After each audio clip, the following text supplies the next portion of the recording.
Hello student, আশা করি তোমরা সবাই ভালো আছো। আমিও ভালো আছি। আগের দিন আমরা চলতরিৎ শুরু করেছিলাম এবং চলতরিতের প্রথম যে ক্লাস, সেই ক্লাসে তোমাদের কিন্তু আমি আধান সম্পর্কে বলেছিলাম, তাই না? আধান সম্পর্কে আমি কিন্তু বিস্তারিত বলেছিলাম, অর্থাৎ আধান কিভাবে আসলো, তাই তো আধান কয় প্রকারের হয় সেটা বলেছিলাম। আগের দিনের ক্লাসেই আমরা দেখেছিলাম যে আধান মোটামুটিভাবে দু প্রকারের হয়, তাই না? কি ছিল? একটা ছিল আমাদের কি, একটা ছিল আমাদের ধনাত্মক আধান আর একটা ছিল আমাদের ঋণাত্মক আধান, তাই না? একটা ছিল আমাদের কি ধনাত্মক আধান আর একটা ছিল আমাদের ঋণাত্মক আধান। এই দুটো আধান সম্পর্কে কিন্তু আমরা আগের দিন বলেছিলাম, কিন্তু আগের দিন আমরা এই দুটো এটা বলিনি যে এই আধানগুলো অ্যাকচুয়ালি কারা হয়, তাই না? দেখো, তোমরা খুব প্রচলিত অর্থে ইলেকট্রন ইলেকট্রন ইলেকট্রন শুনে আসছো। অ্যাকচুয়ালি নেগেটিভ আধান বলতে কিন্তু সেই ইলেকট্রনকেই বোঝানো হয়, ঠিক আছে? তাহলে নেগেটিভ আধান বলতে আমাদের কাকে বোঝানো হয়? ইলেকট্রনকে। ইলেকট্রন, ঠিক আছে? যার চার্জ সবসময় মাইনাস, এর মান হয় একটা, মানটা কত? ইকুয়ালস টু 1 পয়েন্ট, অবশ্যই মাইনাস 602 ইন্টু 10⁻⁹ কুলম্ব। পৃথিবীতে যত নেগেটিভ আধান আছে সমস্ত আধানই কিন্তু ইলেকট্রনের যে আধান, সেই আধানের কিন্তু যে মাল্টিপল গুণফল বলা হয়। অর্থাৎ যে কোনো আধান কিউ সমান সমান এন ইন্টু ই হয়, যেখানে এন হলো কি পূর্ণ গুণিতক, ই এর পূর্ণ গুণিতক, কখনো কোনো ফ্র্যাকশনাল ধরো এন এর মান এন সমান সমান 1 2 3 4 এরকম হবে, ডট ডট ডট, ঠিক আছে? এদের মান কিন্তু কখনো কিন্তু 1.5 2.5 কোনোদিনই হবে না। পৃথিবীতে যা আধান আছে মাইনাস আধান, সমস্ত কিছু আধান ইলেকট্রনের আধানের পূর্ণ গুণিতক হবে, ঠিক আছে? যে কোনো আধানের ভ্যালুটা সবসময় পূর্ণ গুণিতক হবে, ঠিক আছে? তার মানে যখনই কোথাও নেগেটিভ আধান তোমাকে বলবে যে মাইনাস আধান, তখনই তোমাকে একটা আইডিয়া করে নিতে হবে সেখানে অ্যাকচুয়ালি কিন্তু ইলেকট্রন আছে, ঠিক আছে? এই ইলেকট্রনের যে আধানের এই যে মানটা 1.602 10⁻⁹ কুলম্ব, এই ইলেকট্রনের আধানকে কিন্তু ফান্ডামেন্টাল যে আধান, সেই ফান্ডামেন্টাল আধান অর্থাৎ প্রাথমিক কণা হিসাবে ধরে নেওয়া হয়। এখনো পর্যন্ত যে ইলেকট্রনের আধান ধরে কিন্তু সমস্ত কিছু ক্যালকুলেশন করা হয়, ঠিক আছে? কিন্তু প্রোটন, এই যে প্লাস চার্জ মানে হলো সেটাকে বলে কিন্তু প্রোটন যে সেই প্রোটনের আধানকে কিন্তু প্লাস চার্জ হিসেবে ডিনোট করা হয়। আর এই প্রোটনের আধান এটাও কিন্তু ই দিয়ে লেখা হয় অনেক সময়, ঠিক আছে? বা পি দিয়ে লেখা হয়। এরও মান 1.602 ইন্টু 10⁻⁹ কুলম্ব। অর্থাৎ ইলেকট্রনের আধান এবং প্রোটনের আধান কিন্তু সমান, শুধু পার্থক্য এখানে একটা নেগেটিভ, এটা একটা পজিটিভ, শুধু পার্থক্য কিন্তু এটাই। তবে প্লাস আধান বললে কিন্তু সেটা কিন্তু প্রোটনের আধানই তোমরা কিন্তু ধরে নিতে পারো, ঠিক আছে? এই ঘটনাটা কিন্তু আমরা আগের দিন বলিনি। তাহলে আমরা মাইনাস আধান অর্থাৎ নেগেটিভ আধান যেখানে বলবো সেখানে কিন্তু মেনলি বলতে পারো তুমি ইলেকট্রন, আর পজিটিভ বলতে প্রোটন। দেখো, আমি বললাম যে ফান্ডামেন্টাল যে আধান, ঠিক আছে, প্রাথমিক কণা, এই ইলেকট্রনকে কি প্রাথমিক কণা হিসেবে ধরা হয়। প্রাথমিক কণা হলো মূল কণা, যে কণার নিচে আর কিছু পাওয়া যায় না। কিন্তু প্রোটনকে কিন্তু প্রাথমিক কণা না, কারণ প্রোটনকেও কিন্তু ভাঙা যায়। কারণ প্রোটনকে ভাঙলে তোমরা একটু শুনে থাকবে বা তোমরা নেটে দেখবে, কোয়ার্ক বলে একটা পার্টিকেল পাওয়া যায়, সেই কোয়ার্ক পাওয়া যায়। এখনো পর্যন্ত সেই কোয়ার্ক, একদম কোয়ার্কে ধরো কিউ দিয়ে প্রকাশ করা হয়, সেই কিউ সমান কিন্তু E/3 পর্যন্ত সর্বনিম্ন যে আধানের মান, সেই আধানের মান কিন্তু E/3 পর্যন্ত পাওয়া গেছে সেই কোয়ার্কের মানটা, ঠিক আছে? কোয়ার্কের থেকে কিন্তু কম আধান বিশিষ্ট কোনো মান এখনো পর্যন্ত পাওয়া যায়নি, ঠিক আছে? তাহলে ইলেকট্রন, কিন্তু তা সত্ত্বেও দেখো এই যে কোয়ার্কের যে আধান, সেই আধানটাকেও কিন্তু ইলেকট্রনের আধান দিয়ে প্রকাশ করা হয়।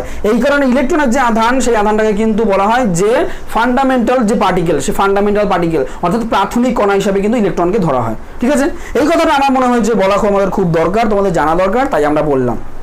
এইবার দেখো, আগের দিন আমরা কিন্তু এই পজিটিভ এবং নেগেটিভের দুটো প্রপার্টি পড়েছিলাম। কি প্রপার্টি পড়েছিলাম যে same charge are repel to each other, অর্থাৎ প্লাস কে পরস্পরকে কি করবে? বিকর্ষণ করবে। কিন্তু এখানে বলে নাকি কেন বিকর্ষণ করবে, এখনো ফিজিক্সে এর অ্যান্সারটা কেউ দিতে পারেনি যে প্লাস কেন বিকর্ষণ করে, অথবা মাইনাস প্লাস কে কেন এরা পরস্পরকে বিকর্ষণ করে, পৃথিবীতে এখনো কিন্তু কেউ এর অ্যান্সার দিতে পারেনি। অথবা মাইনাস পরস্পরকে কেন বিকর্ষণ করে, এর অ্যান্সারও কিন্তু এখনো পর্যন্ত কেউ দিতে পারেনি। ফিজিক্সে এখনো এর অ্যান্সার কিন্তু কেউ দিতে পারেনি, ঠিক আছে? কিন্তু এই যে মানটা বলা যায়, ঠিক আছে? অথবা প্লাস এবং মাইনাস পরস্পরকে কি করবে? আকর্ষণ করবে। কিন্তু কেন আকর্ষণ করবে তার কিন্তু কোনো কারণ নেই। হ্যাঁ, অপোজিট চার্জ বলে তার আকর্ষণ, আমরা প্রপার্টি পড়েছি, আমরা শুধুমাত্র প্রপার্টি জানি। হ্যাঁ, যদি মাইনাস থাকে প্লাস থাকে তারা পরস্পরকে আকর্ষণ করে, কিন্তু কেন আকর্ষণ করে এর অ্যান্সারটা কিন্তু এখনো পর্যন্ত কেউ দিতে পারে। এটা কোনো নেচারের ঘটনা, আমাদের প্রাকৃতিক ঘটনা। এটা আমরা শুধুমাত্র তাকে অবজার্ভ করি, আমরা দেখি এবং আমরা দেখে এর প্রপার্টিটা জানি শুধুমাত্র। কি প্রপার্টি? যে প্লাস এবং প্লাস পরস্পর বিকর্ষণ করবে, কিন্তু কেন বিকর্ষণ করবে কেউ জানি না, কিন্তু এর মান কত হয় সেটা কিন্তু আমরা জানি। ঠিক আছে, এই মান কত হয় এই মানটা নিয়ে কিন্তু আমরা আজকে আলোচনা করব। অর্থাৎ এই মানটা পাবো কি করে, অর্থাৎ প্লাস প্লাসকে যে পরস্পর বিকর্ষণ করবে সেই বিকর্ষণ বলের মান কত, অথবা প্লাস এবং মাইনাস পরস্পরকে আকর্ষণ করবে সেই আকর্ষণ বলের মান কত হবে, সেই মানটা কিন্তু আমরা বার করতে পারি। কিন্তু কেন করে সেটা কিন্তু আমরা এখনো পর্যন্ত বলতে পারি না। এই মানটা যে বার করব সেই মানটাই কিন্তু আজকের যে ক্লাস, অর্থাৎ ক্লাস নাম্বার 2-তে, সেই 2-তে এইটা কিন্তু নিয়ে আমরা আলোচনা করবো। এই মানটা কিভাবে বার করব, অর্থাৎ এই মানটা বার করার জন্য আমরা কিন্তু সেই কুলম্বস ল, অর্থাৎ কুলম্বস ল নিয়ে আলোচনা করব। কুলম্বস কিন্তু এই মানটা বার করতে যাবে। চলো স্টুডেন্ট, তাহলে তোমরা খাতা পেন নিয়ে রেডি হও, আমরা কিন্তু আজকে কুলম্বস ল পড়াবো। ঠিক আছে, ওকে চলো।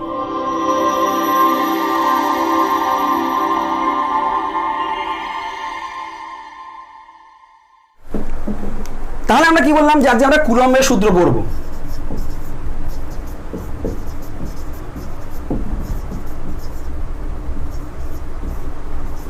কুলম্বস ল, তাই না? কুলম্বের যে সূত্র,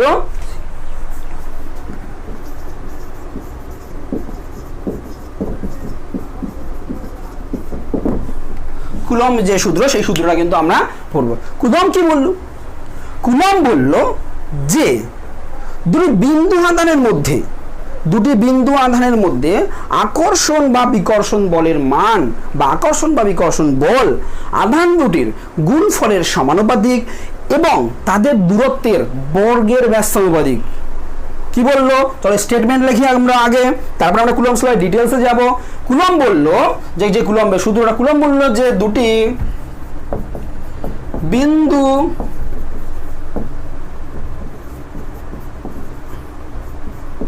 আধানের মধ্যে আকর্ষণ বা বিকর্ষণ বল, দুটি বিন্দু আধানের মধ্যে আকর্ষণ বা বিকর্ষণ বল আধান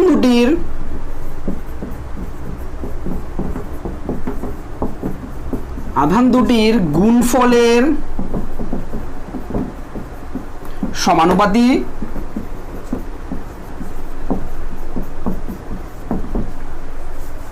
ও তাদের দূরত্বের বর্গের ব্যস্তানুপাতিক।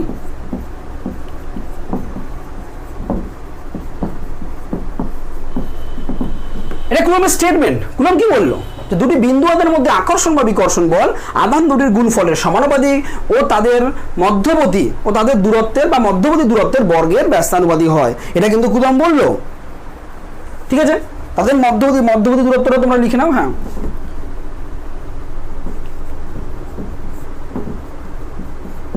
তো মধ্যবর্তী দূরত্বের বর্গের ব্যস্তানুপাতিক, এটা কিন্তু কুলম্ব বললো, তাই না? যে কুলম্বের সূত্র সেই কুলম্বের সূত্র, ঠিক না? এবার দেখো, কুলম্বের সূত্রে সবসময় কি খাটবে কুলম্বের সূত্র? সবসময় কিন্তু কুলম্বের সূত্র খাটবে না। কুলম্বের সূত্র তখন খাটবে যখন দুটো শর্ত পালন করবে। সেই শর্ত দুটো কি? সেই শর্ত দুটো কিন্তু আমরা এখন জানবো। দেখো, কুলম্বের সূত্রের স্টেটমেন্টের একেবারে প্রথমে তুমি দেখো স্টেটমেন্টে কি বলেছে। বলেছে দুটি বিন্দু আধান, তার মানে কুলম্বের সূত্র সেখানেই প্রযোজ্য হবে যখন আধান দুটি বিন্দু আধান হবে। এবার তোমাদের মধ্যে প্রশ্ন, স্যার বিন্দু আধান কি? বলছি, তাহলে কুলম্বের সূত্রের শর্ত, সেই শর্তটা আমরা লিখি। তাহলে কুলম্বের সূত্রের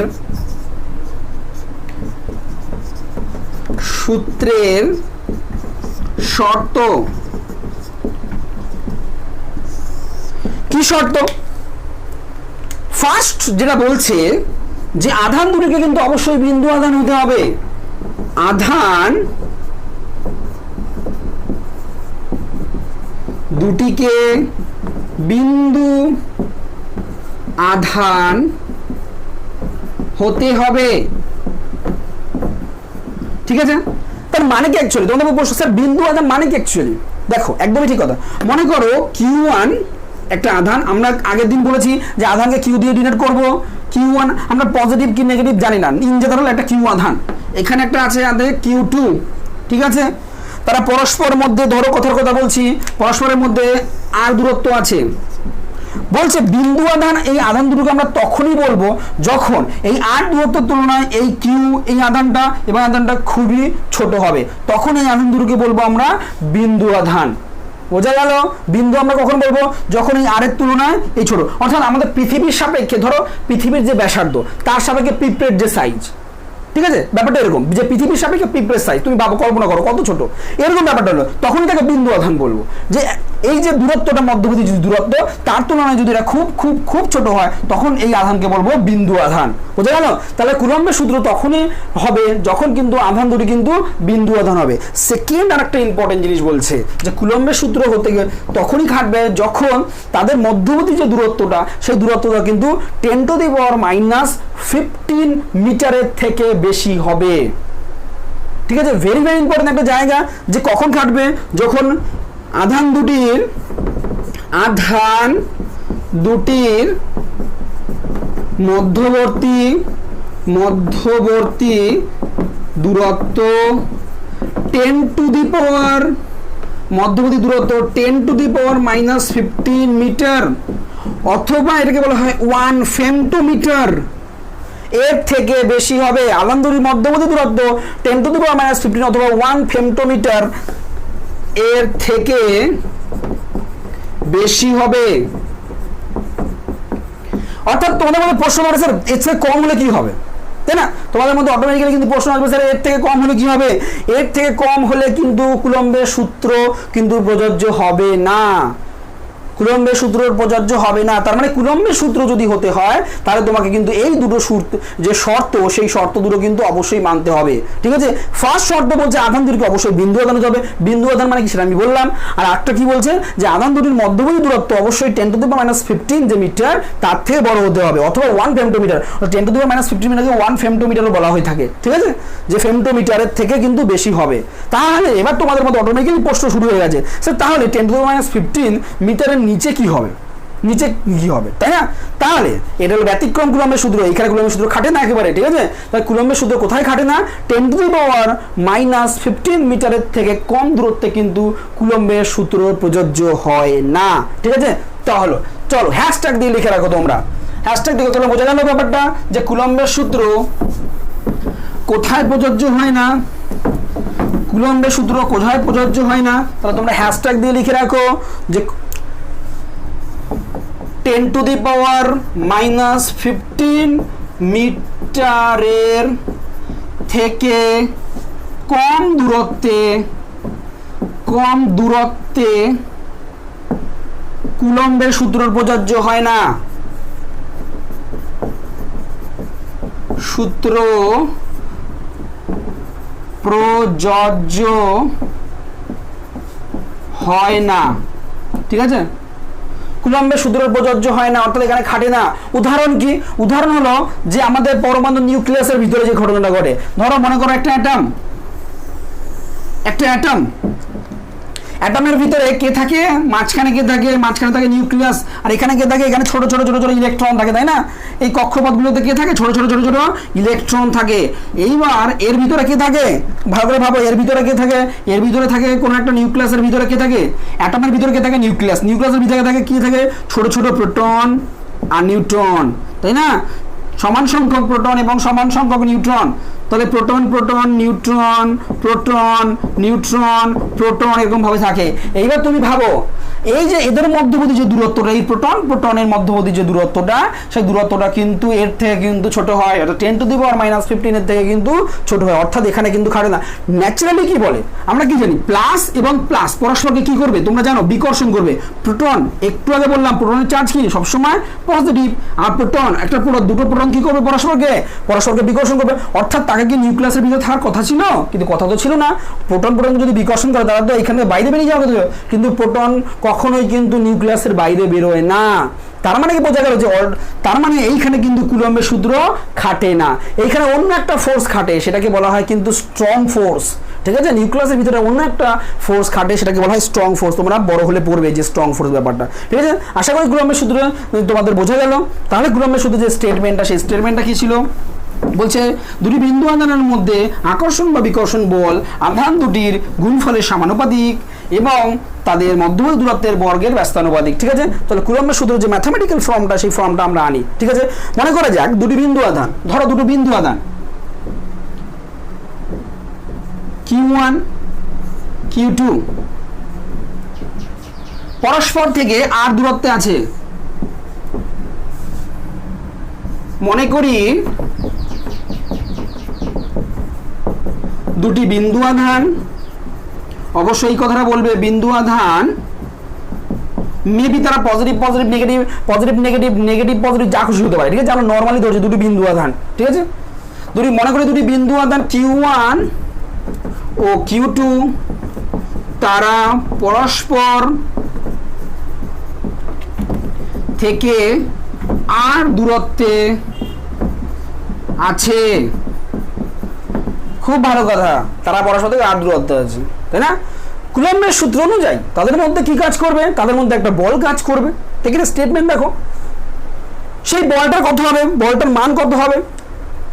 বারবার করে বলছি কেন কাজ করবে, কিন্তু এর উত্তর কেউ দিতে পারেনি, তাই না? কিন্তু একটা অবজারভেশন দেখা গেছে যে তাদের মধ্যে কিন্তু একটা বল কাজ করে, অবজারভেশন বলছি। ঠিক আছে, সেই বলের মান আমরা মনে করছি যে সেই বলের মান হলো এফ। আধান দুটির মধ্যে ক্রিয়াশীল যে বল, সেই বল যদি এফ হয়, তাহলে কুলম্বের সূত্র অনুযায়ী আমরা কি বলতে পারি? আধান দুটির মধ্যে ক্রিয়াশীল বল এফ হলে আধান দুটির মধ্যে ক্রিয়াশীল বল এফ হলে কুলম্বের সূত্র অনুযায়ী আমরা কি বলতে পারি? কুলম্বের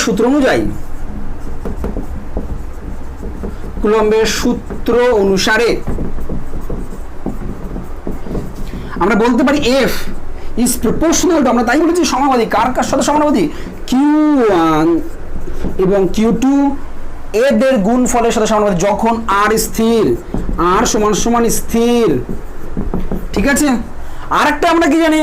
আরেকটা জানি যে F is also proportional two 1/r²। তাই তো বলে কুলম্ব মধ্যবর্তী দূরত্বের কত? আর তাদের বর্গের ব্যস্তানুপাতিক মানে 1/r²। যখন Q1 ও Q2 স্থির। ঠিক আছে, এবার এই দুটোকে যদি কম্বাইন করি আমরা যৌগিক ভেদের সূত্র অনুসারে, তাহলে যৌগিক ভেদের তাহলে আমরা কি লিখতে পারি? যৌগিক ভেদের সূত্র অনুসারে আমরা দুটোকে কম্বাইন করে লিখি F is also proportional to Q1 Q2 by r²। আমরা লিখতে পারি তো? দেখো আমরা অবশ্যই লিখতে পারি যে F is also proportional to Q1 Q2 by r²। ঠিক আছে, চলো এইবার দেখো কি হচ্ছে।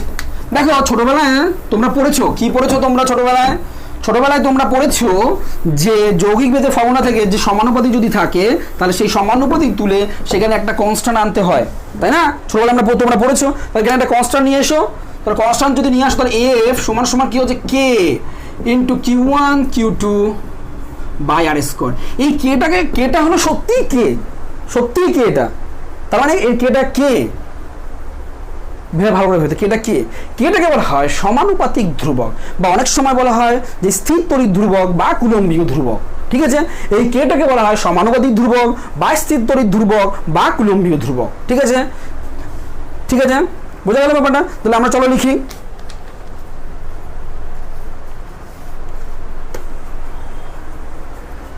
তাহলে আমরা কি বললাম? কে হলো একটু সমানুপাতিক ধ্রুবক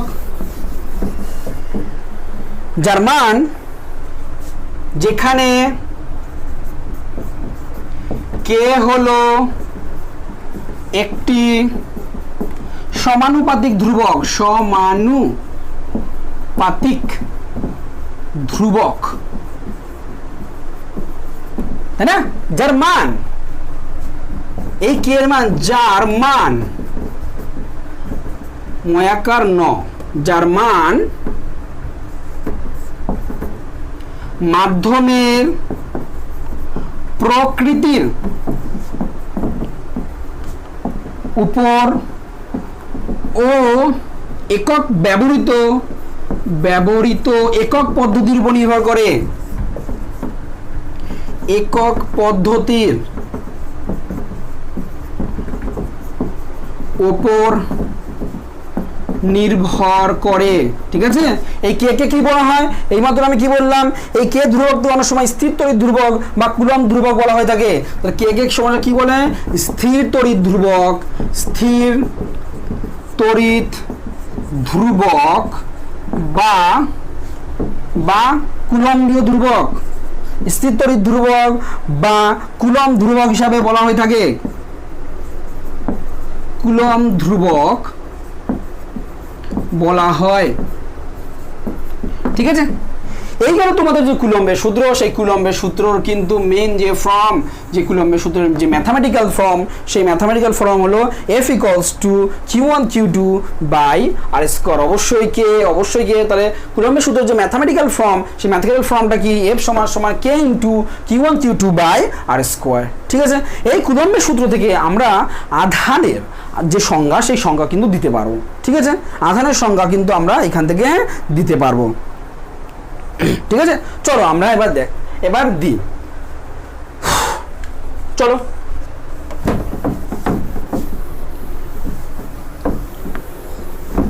সিজিএস পদ্ধতিতে প্রথমে সিজিএস পদ্ধতি করি আমরা।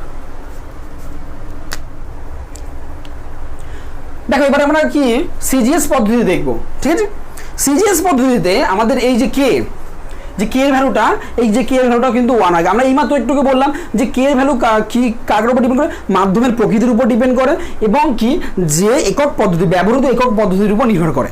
ব্যবহৃত একক পদ্ধতি আমরা মোটামুটিভাবে দুটো পদ্ধতি মেনলি ব্যবহার করি, একটা হলো সিজিএস পদ্ধতি, একটা হলো আমাদের এসআই পদ্ধতি। তাহলে সিজিএস পদ্ধতিতে এই কে এর মান কিন্তু 1 হয়। ঠিক আছে, সিজিএস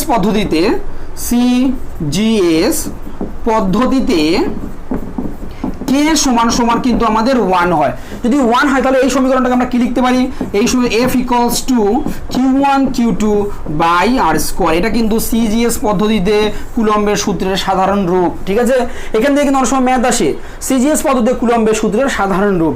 এই যে এইখান থেকে এই কুয়েশনটা থেকে আমরা কিন্তু যে সমীকরণ আধানের স্থির তড়িৎ এককের যে সংজ্ঞা, সেই সংজ্ঞা কিন্তু এই সমীকরণ থেকে পাওয়া যায়। দেখো আধানের দুটো একক হয়, আমরা ছোটবেলায় পড়েছি, মানে আগের ক্লাসে পড়েছি যে কি, একটা হলো আধানের সিজিএস পদ্ধতি একক হলো ইএসইউ আর এসআই পদ্ধতি গেলে কুলম্ব, তাই না? আমরা এই দুটো সংজ্ঞা কিন্তু এখানে দেবো। এটা সিজিএস পদ্ধতি বলছি, তার মানে কি আমরা এখান থেকে কি পাবো, 1 ইএসইউ, অর্থাৎ আধানের যে সিজিএস পদ্ধতি একক, যে একক, সেই এককের সংজ্ঞা কিন্তু আমরা এখান থেকে পাবো। চলো দেখা যাক সিজিএস পদ্ধতিতে। ঠিক আছে, এফ যদি এফ সমান সমান, আমরা এফ সমান সমান যদি 1 ডাইন ধরি, 1 ডাইন, কারণ সিজিএস পদ্ধতিতে ফোর্স, বলের একক কি ডাইন হয়। আর সমান সমান যদি 1 সেন্টিমিটার ধরি এবং Q1 সমান সমান Q আর Q2 সমান সমান Q অলসো Q, মানে অর্থাৎ দুটোই সেম চার্জ, একই চার্জ যদি ধরি আমরা, তাহলে এই সমীকরণটাকে আমরা কি লিখতে পারি, দেখো তো এই সমীকরণটাকে লিখতে পারি, দেখো 1 সমান সমান Q ইন্টু Q বাই 1, অর্থাৎ এই সমীকরণটাকে লিখতে পারি, দেখো Q স্কোয়ার সমান সমান 1, তাই না? অর্থাৎ Q সমান সমান কি প্লাস মাইনাস অফ 1 বলতে পারি কি পারি না? এইখান থেকে কিন্তু আধানের যে স্থির তড়িৎ একক, সেই এককের সংজ্ঞা দেখবো। দেখো এইখান থেকে দেখো মুখস্থ করার দরকার নেই, কিন্তু এই ইকুয়েশন থেকে কিন্তু চলে আসবে তোমাদের দুটি সমপরিমাণ বিন্দু আধান, সমপরিমাণ মানে Q1 ও Q, Q2 ও Q, দুটি সমপরিমাণ বিন্দু আধানকে শূন্যস্থান বা বায়ু মাধ্যমে পরস্পর থেকে 1 সেন্টিমিটার দূরে রাখলে যদি তাদের মধ্যে এক ডাইন বল কাজ করে, তখন তাকে বলা হয় 1 ESU বা 1 স্ট্যাট কুলম্ব। বুঝা গেল কি বললাম? দেখো একবারে এইখান থেকে চলে আসবে, দুটি সমপরিমাণ বিন্দু আধানকে শূন্যস্থান বা বায়ু মাধ্যমে 1 সেন্টিমিটার দূরে রাখলে যদি তারা পরস্পরের উপর এক ডাইন বল প্রয়োগ করে, তবে প্রতিটি বিন্দু আধানকে সিজিএস পদ্ধতিতে একক আধান বা 1 ESU বা 1 স্ট্যাট কুলম্ব আধান বলা হয়। ঠিক আছে, চলো স্টেটমেন্ট লিখি আমরা। এইখান থেকে একবারে মুখস্থ করার কোনো দরকার নেই। দুটি সমপরিমাণ বিন্দু আধানকে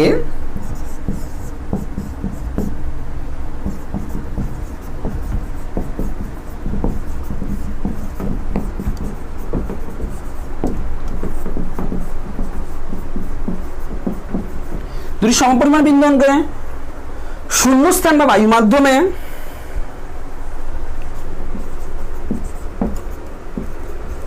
স্থান বা বায়ু মাধ্যমে যদি সমপরিমাণ বিন্দু আধানকে শূন্যস্থান বা বায়ু মাধ্যমে 1 সেন্টিমিটার দূরে রাখলে 1 সেন্টিমিটার দূরে রাখলে 1 সেন্টিমিটার দূরে রাখলে যদি তারা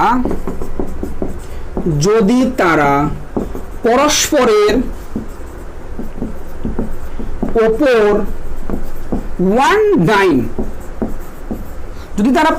ওপর ওয়ান ডাইন বল প্রয়োগ করে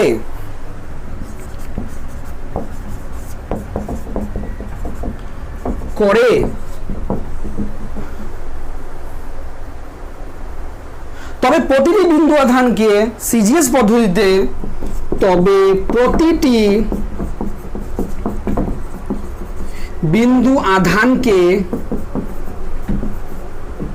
সিজিএস পদ্ধতিতে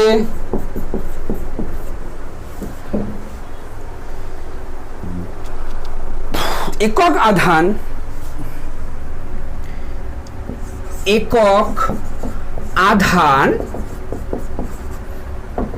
বলা হয় বা যেটা ইএসইউ আধান বা 1 স্ট্যাট কুলম বলা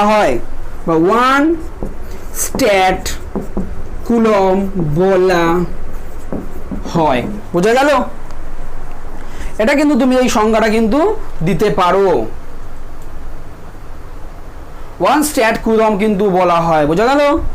দুটি সমপরিমাণ বিন্দু আধানকে শূন্যস্থান বা বায়ু মাধ্যমে 1 সেন্টিমিটার দূরে রাখলে যদি তারা পরস্পরের উপর 1 ডাইন বল প্রয়োগ করে তবে প্রতিটি বিন্দু আধানকে সিজিএস পদ্ধতিতে একক আধান বলা হয় বা 1 স্ট্যাট কুলম বলা হয়। এটা কিন্তু পরীক্ষায় ভীষণভাবে আসে। ঠিক আছে, চলো এবার আমরা এসআই পদ্ধতিতে আসি। এই তো গেল আমাদের সিজিএস পদ্ধতি, এবার আমরা আসি এসআই পদ্ধতিতে। ঠিক আছে, দেখো এসআই পদ্ধতি, চলো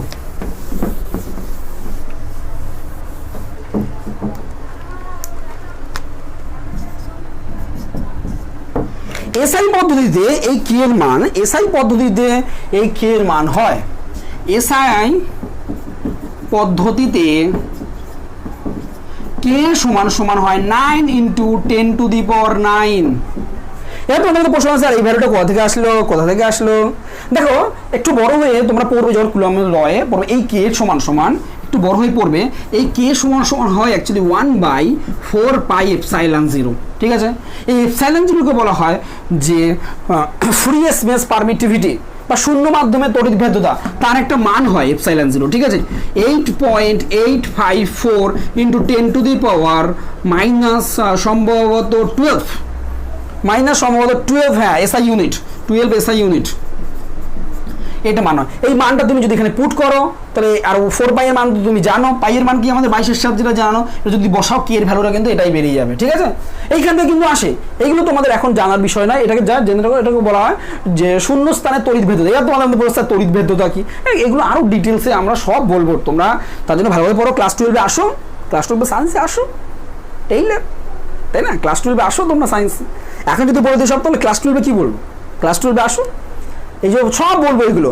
ঠিক আছে, এটাকে জেনে নেওয়ার জন্য জাস্ট ফ্রি স্পেস পারমিটিভিটি। ঠিক আছে, শূন্য মাধ্যমে তড়িৎ ভেদ্যতা এটাকে বলা হয়।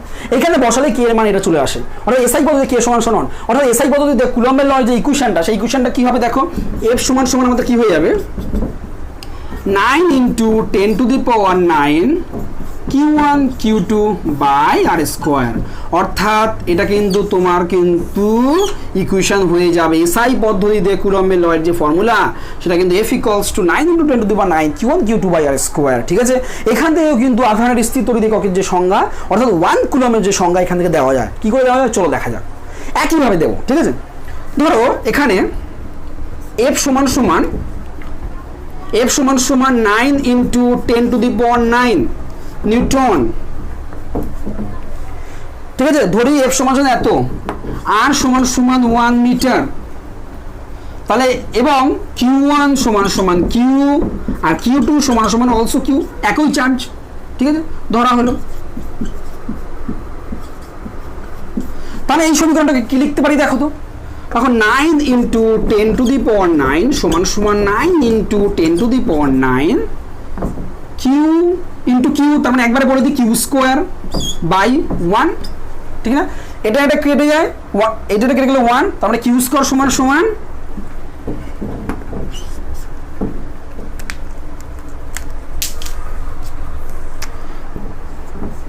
কিউ স্কোয়ার সমান সমান কত হলো 1, তাহলে কিউ সমান সমান কি প্লাস মাইনাস অফ 1, ঠিক আগের মতো চলে আসলো, তাই না? কিউ সমান সমান প্লাস মাইনাস 1। চলো এইখান থেকে কিভাবে সংজ্ঞা দাও, একইভাবে দুই সমপরিমাণ বিন্দু আধানকে শূন্যস্থান বা বায়ু মাধ্যমে পরস্পর থেকে 1 মিটার দূরে রাখলে তারা যদি পরস্পরের উপর 9 ইন্টু 10 টু দি পাওয়ার 9 বল প্রয়োগ করে তখন তাকে বলা হয় 1 কুলম। বোঝা গেল? তখন তাকে বলা হয় 1 কুলম। ঠিক আছে, এক সেম আগেরটা যেরকম দিয়েছিলাম সেম ভাবে। চলো আমরা দেওয়া যাক, দুটি সম পরিমাণ বিন্দু আধানকে দুটি সমপরিমাণ বিন্দু আধানকে শূন্য স্থান বা বায়ু মাধ্যমে পরস্পর থেকে দুটি সমপরিমাণ বিন্দু আধানকে শূন্যস্থান বা বায়ু মাধ্যমে পরস্পর থেকে 1 মিটার, তাই না? পরস্পর থেকে কত, এখানে কিন্তু 1 মিটার, তাই না? 1 মিটার দূরে রাখলে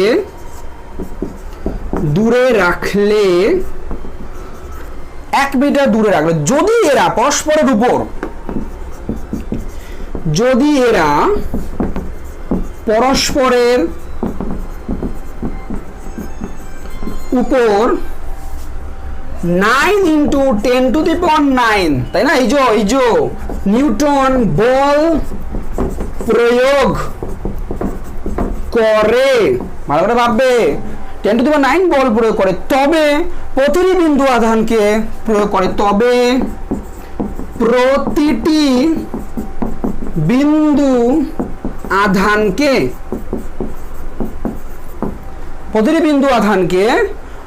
এসআই পদ্ধতিতে একক আধান বা 1 কুলম আধান বলা হয়।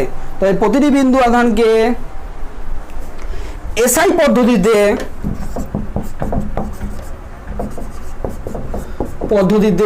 একক আধান, তাই না? এসআই পদ্ধতি একক আধান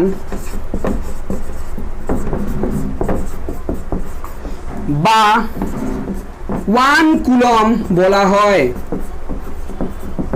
ক্লিয়ার? ভেরি ভেরি ইম্পর্টেন্ট জায়গা, 1 কুলম বলা হয়। ঠিক আছে, আশা করি বোঝা গেছে। এই গেল তোমাদের যে কুলম্বসের ল, সেই কুলম্বসের ল এর বিভিন্ন ফর্ম আমরা আলোচনা করলাম।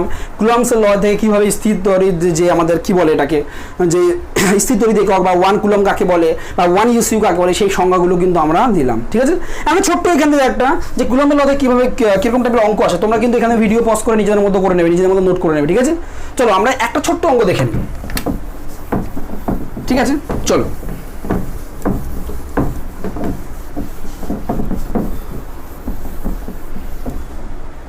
অঙ্কটা দেখো, তোমাদের স্ক্রিনের উপরে অঙ্কটা দেখো। বলছে যে বায়ু মাধ্যমে দুটি বিন্দু আধান 20 ESU এবং 15 ESU পরস্পর 10 সেন্টিমিটার ব্যবধানে আছে। আধান দুটির মধ্যে ক্রিয়াশীল বল কত হবে? দেখো, একটা বলেছে 20, আরটা বলছে 15, তাই না? 20 আর 15, তো একটা বলেছে Q1 তোমাদের বলেছে 20 ESU আর Q2 বলেছে কিন্তু 15 ESU, ঠিক না? আর বলছে তাদের মধ্যবর্তী দূরত্ব কত বলেছে? মধ্যবর্তী দূরত্ব বলছে 10 সেন্টিমিটার, আর সমান সমান 10 সেন্টিমিটার। তাহলে তাদের মধ্যে ক্রিয়াশীল বল কত হবে? ক্রিয়াশীল বলের ফর্মুলা কি? এটা কিন্তু দেখো কোন ইউনিট ইউজ করেছে, CGS, এটা কিন্তু মাথায় রাখবে। ঠিক আছে, কারণ ESU সেমি CGS, তার CGS পদ্ধতিতে F সমান সমান আমাদের কি Q1 Q2 by r square, formula বসিয়ে দাও। Q1 কত? Q1 20, Q2 কত? 15 বাই আর কত আমাদের 10, তার স্কোয়ার মানে 10 ইন্টু 10, তাই না? তা বসিয়ে দাও। এটাকে কাটলে 2 হয়ে যাবে, এটাকে কাটলে কত হয়ে যাবে? 5 হয়ে যাবে, এটাকে কাটলে কত হয়ে যাবে? 3। তার মানে হলো কি 3dyne, তাহলে 3 ডাইন, তাহলে বল কত হবে 3 ডাইন, বুঝে গেল? তো বল বেরিয়ে যাবে কিন্তু 3 ডাইন। যদি এটা তোমাকে বলতো যে এসআই পদ্ধতি যদি বলতো, তাহলে কি করবে? এসআই পদ্ধতির যে ফর্মুলা সেই ফর্মুলাটা বলবে, ঠিক আছে? কথার কথা বলছি, যদি এসআই পদ্ধতিতে কোনো একটা অঙ্ক তোমাদের বলে, তাহলে তুমি কি কোন ফর্মুলা করবে? এসআই পদ্ধতি বলবে f equals to 9 into 10 to the power 9 q1 q2 by r square, এই ফর্মুলা করো যদি এসআই পদ্ধতি বলে। অর্থাৎ ধরো কোনো একটা অঙ্ক এইভাবে দেওয়া আছে যে q1 তোমার এই অঙ্কটাই ধরো এরকম দেওয়া আছে, q1 20 কুলম আর q2 ধরো এই সেম অঙ্ক ধরো q2 ধরো 15 কুলম, আর এখানে ধরো আর বলে দিয়েছে 10 মিটার, তাহলে ফোর্স কত? তাহলে f equals to 9 into 10 to the power 9 into 20 into 15 by 10 into 10, এখানে ইউনিট কি হবে? ইউনিট হয়ে যাবে তোমাদের কি নিউটন, তাই না? তো এখানে যদি ক্যালকুলেট করো যেটা হবে সেটা, এখানে ক্যালকুলেট করলে আগেটাতে 3 হয়েছে, তাহলে 3 তাহলে 3 নং 27 27 ইন্টু 10 টু দি পাওয়ার 9 এত কি নিউটন, তাহলে f সমান এত নিউটন হয়ে যাবে। এইভাবে কিন্তু তোমরা কিন্তু ক্যালকুলেশনগুলো করতে পারবে যে কোনো ম্যাথের, এখানে একদম সোজা এইভাবে এই টাইপের ম্যাথ আসবে, বোঝা গেল? ঠিক আছে, আশা করি কুলম্ব ল তোমরা বুঝতে পারবে। কুলম্ব ল আরও ডিফারেন্ট টাইপের যদি কোশ্চেন তোমাদের কাছে অ্যাভেলেবেল থাকে তাহলে পরে আমরা করাবো, ঠিক আছে? ঠিক আছে, নেক্সট দিন তাহলে অন্য আমাদের একটা টপিক নিয়ে দেখা হবে। ততক্ষণের জন্য টাটা, ভালো থেকো।